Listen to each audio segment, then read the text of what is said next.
For 2 days, work continues to put out the gun range fire. Tonight, hear from a man who played a crucial role in the firefight.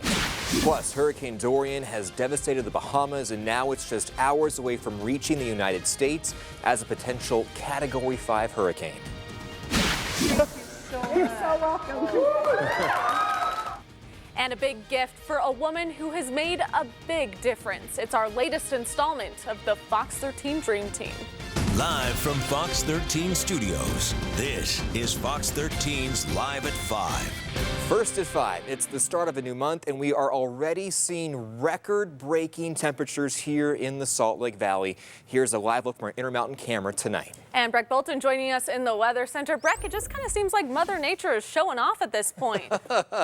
She won't go away. She won't go, at least the summer heat not going away. For the weekend, yeah, just in time for the holiday, we did reach triple-digit temperatures here, at least in Salt Lake City. Breaking the record, as you can see, previous record was 98 degrees. So with triple temperatures in September, it is a rare event. I make mention that the only other time that we've seen triple digits, at least in September, was way back in 1979, September 8th. So this is definitely unseasonably warm. And the hot temperatures impacting pretty much statewide. As you can see right now, we're holding on to 90s all on the Wasatch Front. Currently 99 degrees in Salt Lake City, 80s in Park City, eastern Utah. We've got 90s and some triple digits as well. Look at Green River, currently at 101. In St. George right now, you're at 104 degrees. We show you the temperature change over the past 24 hours, as yesterday was hot as well. It's warmer, as you can see, across northern Utah. Holding on to a few winds out there. It's a little breezy out of the south. That's allowing for these temperatures to remain well above normal. But how long will we be hanging on to the heat? Plus, when's our next best chance of seeing some rain? We'll answer that coming up in just a few minutes. Thanks, Breck. See you soon. After 2 days of work, crews have a firm upper hand on the gun range fire just east of Bountiful. The fire is now 80% contained after forcing hundreds of people to evacuate from their homes for a day. Today, firefighters are mopping up any hot spots. And one of the major milestones in slowing this fire down was when a DC-10 air tanker dropped fire retardant over those flames. Fox 13's Aaron Cox introduces us to the pilot of the air tanker. It's an interview that you'll only see here. This airplane used to be a commercial airliner carrying 350 passengers. Now it carries 9,400 gallons of fire retardant, and the pilot dropped that fire retardant on the gun range fire. Hundreds of fires throughout the country and in foreign countries as well. Captain R.K. Smithley has piloted this plane for 5 years after serving as a firefighter for almost 20 years. He was the pilot that flew over Bountiful on Friday. The objective, if you will, is to keep these things from growing into monstrosities that you end up working for weeks. Flying over the gun range fire, Captain Smithley says they knew there were 3 homes that had already been lost to the flames. That kind of weighs on us, but once you get into the drop, you just focus on the task at hand and put the retardant exactly where they want it. By the time Captain Smithley and his DC-10 tanker arrived, other single tankers had already dropped a few retardant lines. Their objective was to extend those lines to create a defensive wall against the fire. When you're rolling out over the mountain and coming down, and we're into a valley, particularly on fires when we're dropping in valleys, canyons is a better word for it. You're kind of threading needles, really, to get in the proper position to get on the line with the lead plane. 85,000 pounds of red retardant came down with each drop. Losing that kind of weight made the plane rise. I was yanking and banking pretty good on that one. And sometimes you have to do that to get the line up proper. We were kind of turning in tight on the mountain and coming down into the drop in a descending drop. It took 3 drops to accomplish their goals in assisting the firefighters on the ground before Captain Smithley and his crew flew back to their station in Pocatello, Idaho. Our last drop actually was kind of a direct run, which really kind of squashed it. But it's nice to see when you can put a stop on a fire and really do a lot of good. It's very gratifying. There are 4 DC-10 tankers across the country. They are the largest aerial firefighting tools in the U.S. Forest Service arsenal. In Pocatello, Idaho, Aaron Cox, Fox 13 News, Utah. Meantime, authorities are still searching for the suspects accused of starting the fire. We're told 2 people in an SUV abandoned a campfire around 1 o'clock Friday morning, and that led to all the devastation that we've seen so far. If you have any information, you're urged to contact Bountiful Police. And stick with Fox 13 News as we track the gun range fire every step of the way. We'll have the latest updates on air and online on our website and social media platforms as soon as we get them. A second teen is in custody after police say he and his friend led them on a stolen car chase in Cache County. This all happened in the Pelican Point neighborhood just after 1 o'clock yesterday afternoon. Investigators say a 15-year-old and a 17-year-old stole a car from a youth facility treatment center and led police on a chase. No word yet on what charges those teens will face. And 3 teenagers are now behind bars after leading police on a high-speed chase throughout the valley overnight. At 2 in the morning, Sandy police went after a white Dodge Durango after receiving a call of shots fired on Candlelight Lane. Sandy police say they lost the car after it got on I-15 at 90th South.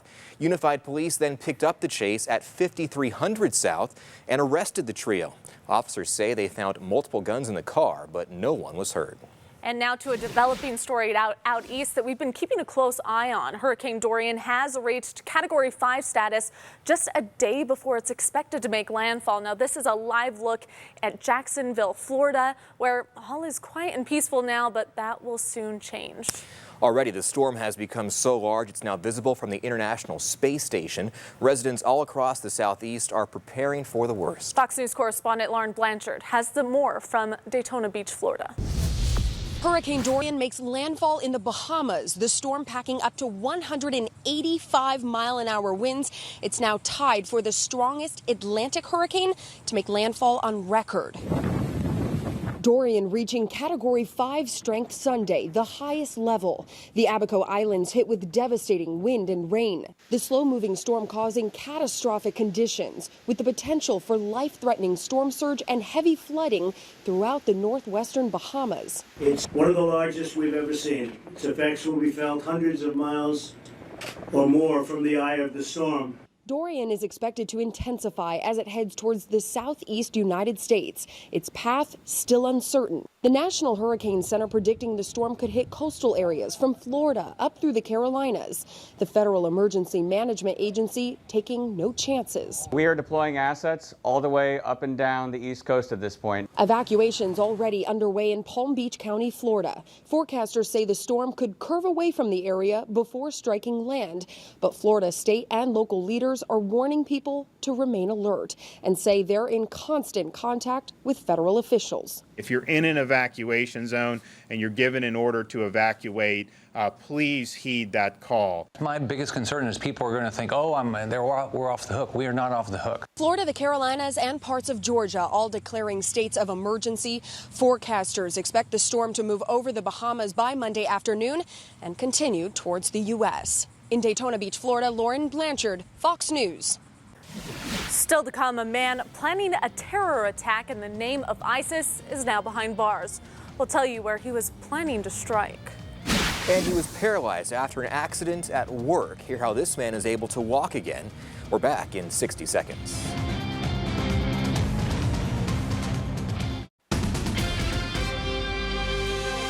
News now. Less than a month after a gunman killed 22 people in El Paso, more Texas towns are now grappling with gun violence. Today, 7 people are dead after a gunman opened fire between Odessa and Midland. Dozens more were wounded before the suspect was killed by police. Riley Carlson is in Odessa, Texas with more. There's a shooting going on in Odessa, Texas. Oh God, they're shooting right there. A traffic stop turned into a terrifying shooting rampage. Get out, get out, get out. A gunman fleeing police sprayed cars and homes with bullets. I looked over my shoulder to left, and the gold car pulled up, and the man was there, and he had a very large gun, and it was pointing at me. And in that moment, the only thing I could think about was driving away really fast. At one point, he ditched his car, hijacked a postal truck, and continued shooting more than 24 people at random.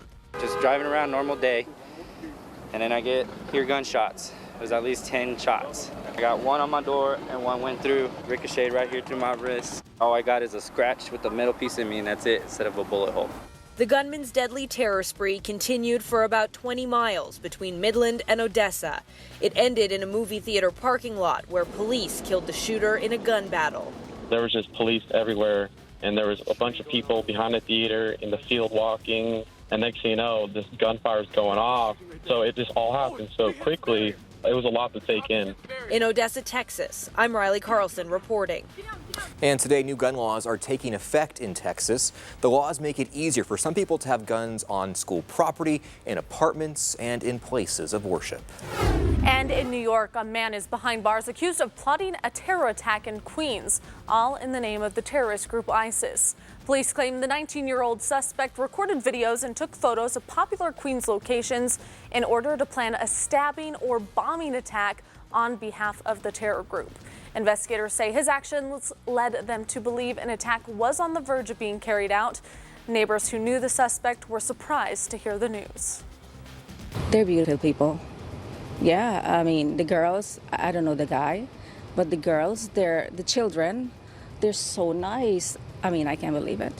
The suspect now faces up to 20 years in prison if convicted. He's due back in court later this month. In Seattle, 25 people were hurt at the Bumbershoot Music Festival when a barricade collapsed last night. Festival organizers say it all happened during a Jay Wolf concert. Witnesses say the scene was chaotic from the start. 30 minutes before the whole thing started, like everyone was moving back and forth and everyone was pushing. And then when the thing started, you could see you could feel just a wave of people just falling. And then eventually it got to the front and the gate just collapsed and everyone just fell on top of each other. 4 people went to the hospital, but they are all expected to be okay. And take a look at this. A West Virginia man who is paralyzed is now able to walk again. Lyle Fleming here took his first steps yesterday, all with the help of an exoskeleton that he wore around his waist and legs. Fleming has been in a wheelchair for 6 years since he fell 30 feet off of a pole while working on a job. Now, after 2 months of working with physical therapists, he got to take this futuristic device home. It makes you feel normal again. You feel like you fit in. When you're in a chair, you feel like you're a misfit, but you're really not. But that's some of the emotions you go through. Fleming says there have been times in the last 6 years that he's wanted to give up, but didn't, and says the exoskeleton makes him feel normal again. What a great story. Can you imagine that, not walking for 6 years? No, and how grateful for technology. That's right. Do some incredible things. Absolutely.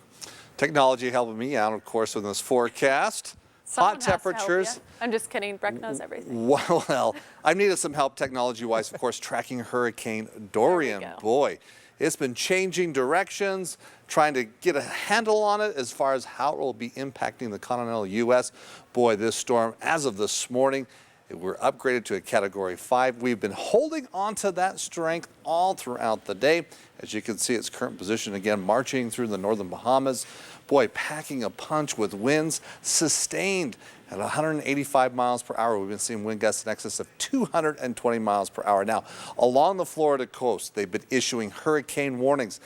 As the storm is going to approach closely, not sure if it's going to have a direct hit, but most of the models still having it going northward, but they will still find hurricane force winds for sure. Storm surge anywhere from 2 feet to 8 feet and several inches of rain expected. So bracing there along the Florida coast and then looking at watches as we move up the Carolinas and through Georgia as well. Looking at the current conditions, as I mentioned, sustained winds at 185 miles per hour. It has slowed down even more so. This is going to be a problem for the Bahamas as we look at its position, slowly moving off towards the west. By tomorrow afternoon, it will have exited the Bahamas, leaving its mark. This is the location that's getting the brunt of the storm. Again, as we move into Tuesday, though, it's still taking that right turn, downgrading to a hurricane force, still very strong with sustained winds anywhere between 145 upwards of 165 miles per hour.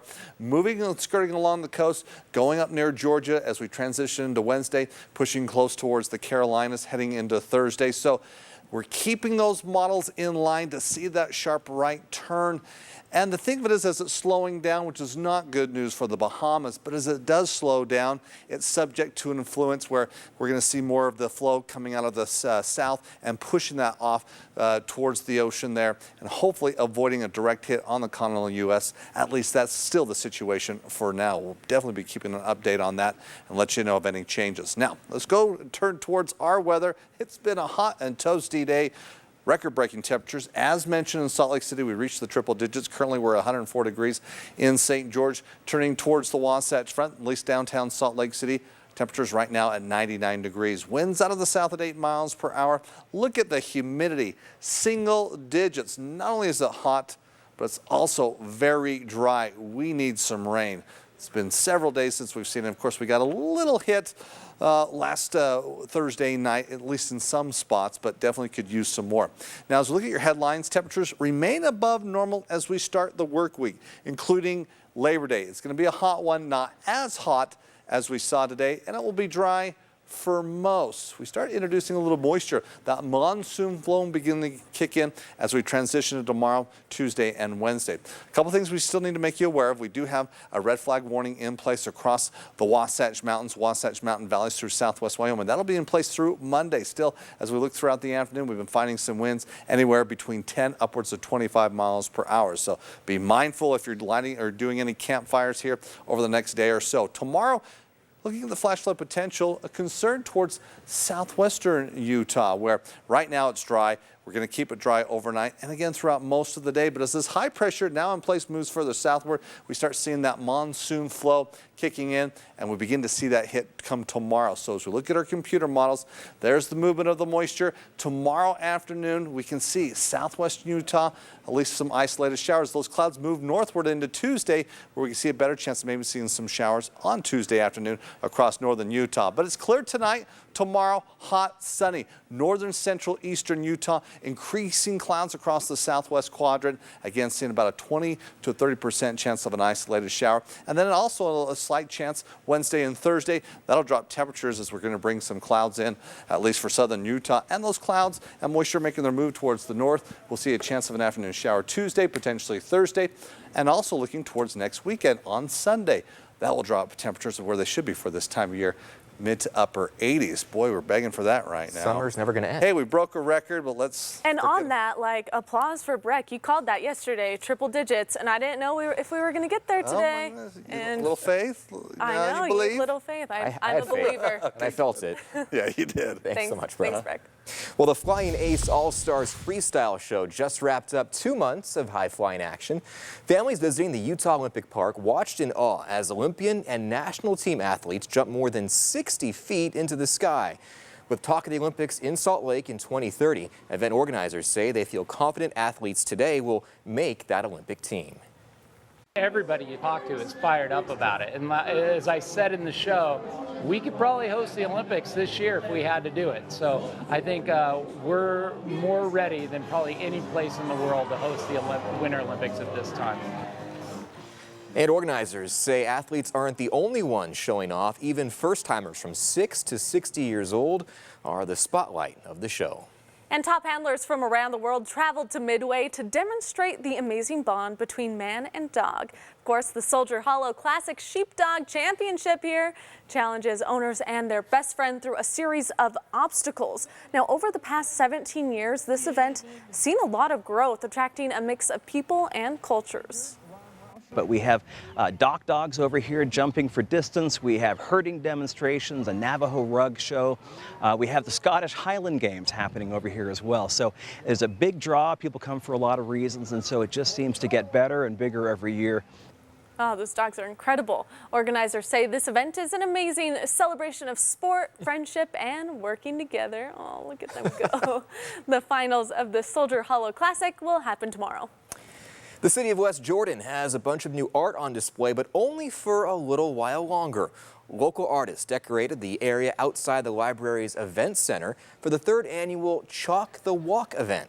6-foot by 6-foot squares were sectioned off for each participant, with spaces for experienced artists and even those who have never picked up a piece of chalk before. Just a great way to send summer out and celebrate creativity. We've got a lot of great artists here in the community, and we just wanted to give people a great excuse to come and celebrate and have a good time. And the Salt Lake County Library says it hopes the event will help kids get inspired to use their creativity and also help them feel welcome at the library. Still ahead, it's the end of a shopping area. We'll tell you when the last Kmart left in Utah is expected to close its doors. She is a gift. Like, she's a light. And we couldn't wait to give her a gift. We'll have the latest Dream Team surprise coming up.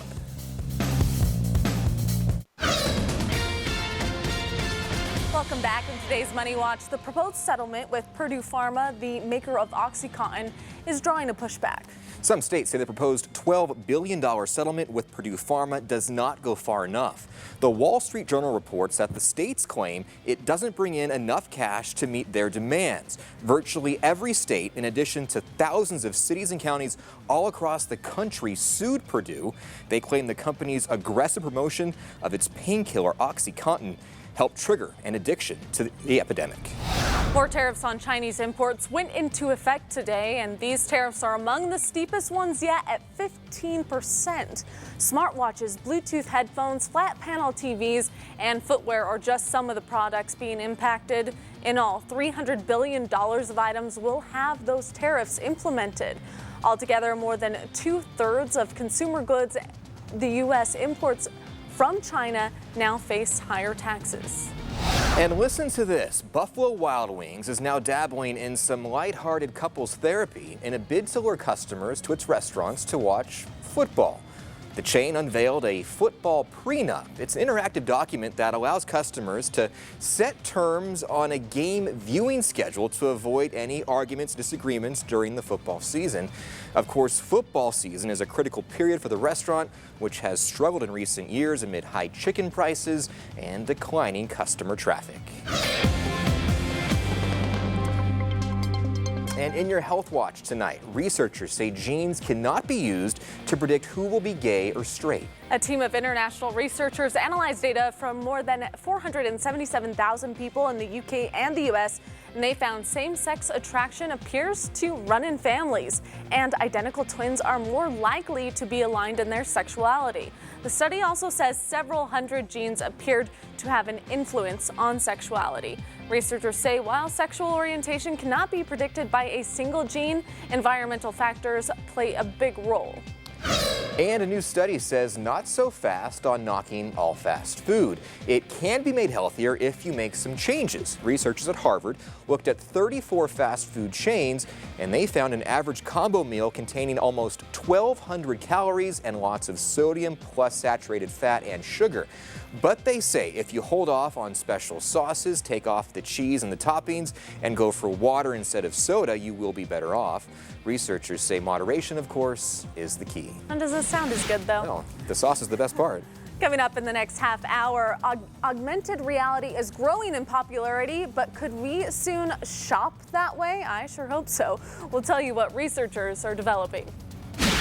And Utah's national parks are packed this weekend, leaving some people waiting for hours. Advice from the National Park Service when we come back. Live from Fox 13 Studios, this is Live at 5:30. Thanks for joining us for Live at 5:30. I'm Kirsten Nunez. And I'm John Franke. People are waiting for hours to get into national parks across the state this holiday weekend. Fox 15's Elle Thomas joining us now live in studio with how the parks are handling it. Elle. Oh yeah, guys, long lines, packed parking lots, waiting for hours. Every national park in the state is just jam-packed right now, some even having to suspend entry to handle the crowds. Check out these pictures. So this first one is from Zion. They posted it at the beginning of the weekend. They say their campgrounds are booked out, their parking lots are filled up by 9 a.m. Some of their lines are peaking at a whopping 3-hour wait. Yikes. It's more of the same at Arches and Canyonlands. Both of the parks posting pictures of lots and lots of cars just waiting to get in.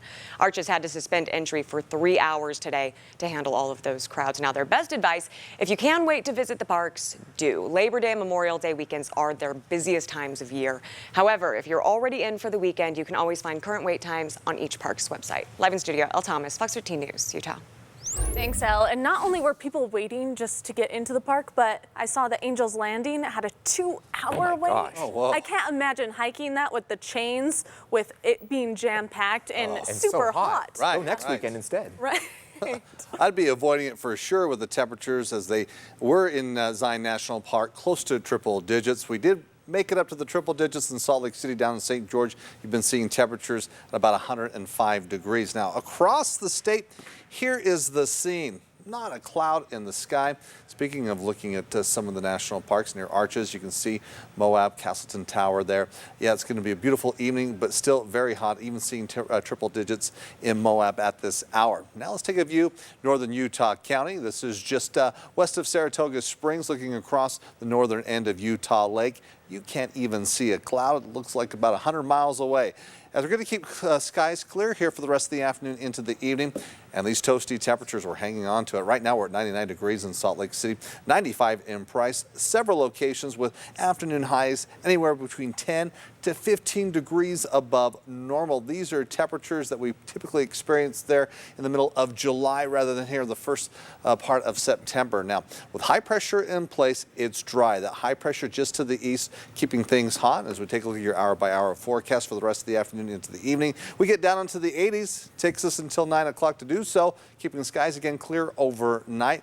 Tomorrow, starting off clear, but for some of us, we start seeing some clouds move in and a chance of some rain. We'll show you who gets hit with that and when we see a better chance of rain across the state here over the next 7 days. Breck, thank you. A St. George City Council member passed away this weekend. City officials say Councilman Joe Bocut suddenly passed away yesterday morning.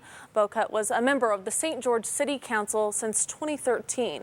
He served on the city's planning commission. He was 76 years old. The last Kmart in Utah is set to close its doors before the end of this year. Our partners at the St. George News report that the location in St. George will be one of over 100 Kmart and Sears locations to close. Liquidation is set to begin this month, and the store is scheduled to close by mid-December. And in today's tech report, the way that we shop is changing thanks to augmented reality. Do you think we'll have to also wait in a fake line? Probably. There's always going to be lines wherever you go. Fox 13's Jordan Hogan shows us how brands are picking this up and how you can make a use of it. Big brands like Lego, Walmart, and Overstock are working with the Utah-based company Seek to bring shopping to life, and it's the brainchild of a BYU grad. When shopping online, there's always the risk that what you buy isn't what you had in mind. Whether it's clothes, furniture, tech, or toys, the two-dimensional picture only goes so far. Now John Cheney and his company Seek are trying to change that. When you're shopping for something online, people already are used to clicking on a picture or a video, something to help visualize it. Augmented reality like this is making its mark by adding an extra layer of confidence when buying on the web. This takes it to the next level. It lets you see what it looks like in your life, and that makes a big difference in knowing that when you've ordered this, expensive kitchen table online, that you've made the right decision. The great thing about AR is that it already comes on the newer Android and Apple phones. Google and Apple provide a lot of the hard lifting that we use. For websites that have the tech, you would just click on the photo and then select the AR view. This lets you see if things like a couch or a table will fit in your home, or a car will have trouble fitting in your garage or on your driveway, among other things. This even helps in store. We actually work right now with Walmart. And Walmart has in-store QR codes that somebody can just scan and see a product out of the box. What's it going to look like once it's set up? Seek isn't just working with big retailers. Their AR work is also being used by animal shelters to let people get a better look at the animal they're thinking of adopting. We believe that through augmented reality, people can create a better experience up front, make better decisions, and therefore avoid all the headaches associated with a bad purchase. There are more plans in the pipeline too. Seek says it's working with Vans to use AR for measuring shoe sizes. There's lots of really interesting things that are going on in that space right now. The company's CEO thinks they'll have that feature up and running in a year or two. Seek is also working with other clothing brands to make it possible to try on outfits in AR without going into a store. Jordan Hogan, Fox 13 News, Utah. My audition's next, and I'm ready. Guys, and it's all part of a Dream Team surprise that you don't want to miss. Coming up in sports, we'll check in with the Jazz players at the FIBA World Cup in China. Donovan Mitchell flying high for the U.S. in their first game of the tournament. The highlights are on the way.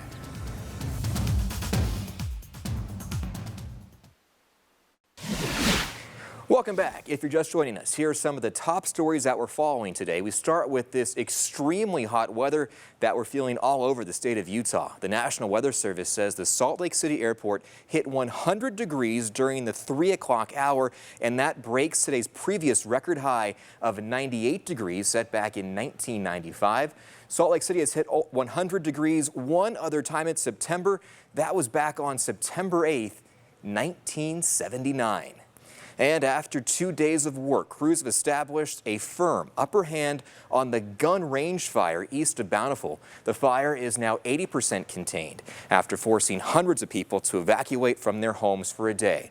Today, firefighters will rehab the fire line to prevent erosion and mop up any hot spots. And the Utah Highway Patrol says they've taken a second teen into custody after his alleged involvement in a wild incident in Cache County. Police say it all happened in the Pelican Point neighborhood just after 1 o'clock yesterday. Investigators say a 15-year-old and a 17-year-old stole a car from a youth treatment facility and then led police on a chase. No word yet on what charges those teens will face. This is the Fox 13 Dream Team, powered by Mountain America Credit Union, with support from Woodside Homes and Smith's Food and Drug. When you think of theater here in Utah, the Eccles or the Hale Center theaters might come to mind, but something special is happening in Grantsville too. A theater company is packing the house, but that house, which is an old LDS church, could use some help. So we sent Fox 13's Big Buddha undercover to deliver a Dream Team surprise.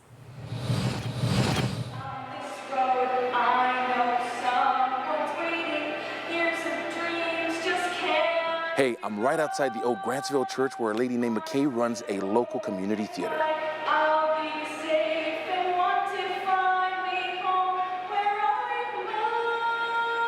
She's inside right now holding auditions for her next production. She has no idea she's been nominated for a Dream Team surprise. Are we going to have a baby shower? What she's done here has been incredible.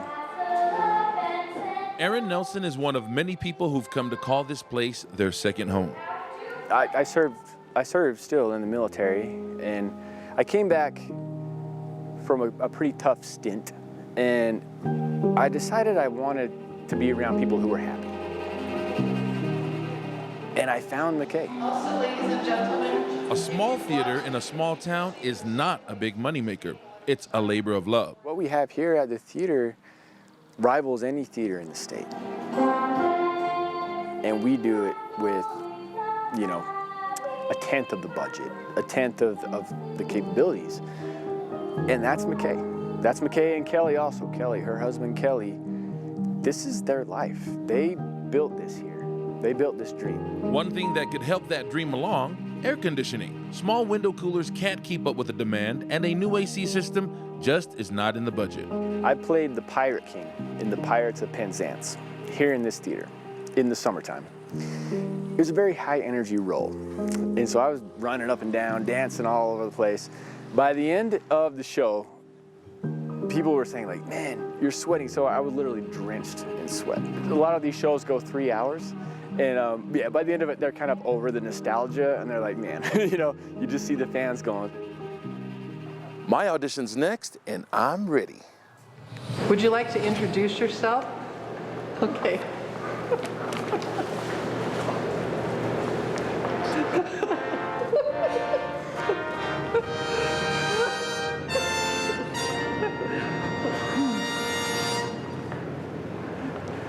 What does the fox say? Dun, dun, dun, dun, dun, dun, dun. What does the fox say? The fox says, have a nice day, have a nice day. I really can't sing, I really can't dance, but I know one thing, I'm here for the Fox 13 Dream Team. Do you mind? Let me take this off. It's so hot in here. Oh my gosh. All right. The reason why I'm here is because you were nominated for the Dream Team. Everybody, come on in. You've taught people how to dance. You've taught people how to sing. And I've even heard one story of you giving somebody how to be confident. Why do you do it? Oh, if I didn't love it, I wouldn't. Well, I'm not here by myself. Can you guys help me welcome Kristalina from Mountain America Credit Union? So McKay, I'm gonna try not to cry too. You do this to me every time. Sorry, I know. McKay, you have an awesome challenge being able to put on these plays in this historic, beautiful historic building. But we understand that with that comes some heat. And with that comes some challenges. Do you want to come open this red box for me? And just go ahead and read that for me so everyone can hear. Congratulations, McKay Wanberg. Enjoy our gift of a new air conditioning system for the Old Greenwich Church Theater. Compliment of the Dream Team. Oh my gosh, well you can probably feel how much we need that in here. Oh, yes. Thank you so much. You're so welcome, congratulations.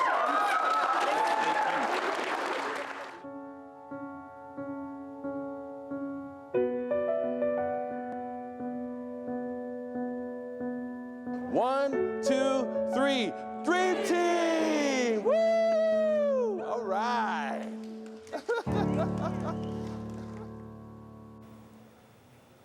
And if you know somebody who could use a surprise from the Dream Team, go to our website and click on that Dream Team tab and fill out the nomination form. And be very specific about the person that you are nominating. Tell us what they've done for you, what would make a difference in their lives, and suggest a way to surprise them. Now taking a look at a Hot Shots, a popular race overseas is taking an unconventional twist. But first, we have a treat for some roller coaster lovers. A new roller coaster is hell-bent on breaking records. Six Flags Great Adventure in Jackson, New Jersey is bringing roller coaster riders a ride it pledges will be the tallest, fastest, and longest single rail ride in the world. Jersey Devil will combine 3,000 feet of track with a 130-foot ascent, an 87-degree drop, 2 inversions, a 180-degree stall, and a zero-gravity roll. Jersey Devil will make its debut next year, and it sounds pretty terrifying. Motion sick just looking at it. And Berlin is in the middle of a heat wave, and it's having an impact on a fun contest, the International Pug Race. So since it was so hot, humans ran the race instead. Very fitting. The dogs didn't seem to mind, though. Some ate ice cream and just enjoyed a day outside. I love pugs. I can go with that recommendation. No running and ice cream. Yeah, that's what we should be doing on a hot day like this across the state. Again, triple digits in Salt Lake City. We mentioned that. Temperatures breaking records here across at least some of the northern Utah cities. View, though, from our Oquirrh Mountain camera as we've got it tilted over towards the south end of the Salt Lake Valley, northern Utah County. Not a cloud in the sky. It just looks hot. It looks dry.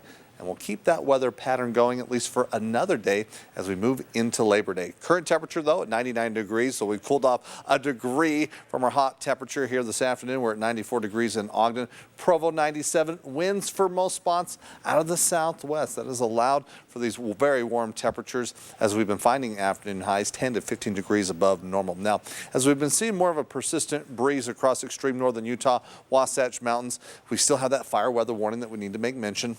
That'll be in place until tomorrow evening. Could incorporate southwestern Utah. Let me show you why as we look at our future wind cast. Now, winds will be dying off where really the only concern has been in some of the higher terrain as we transition tomorrow.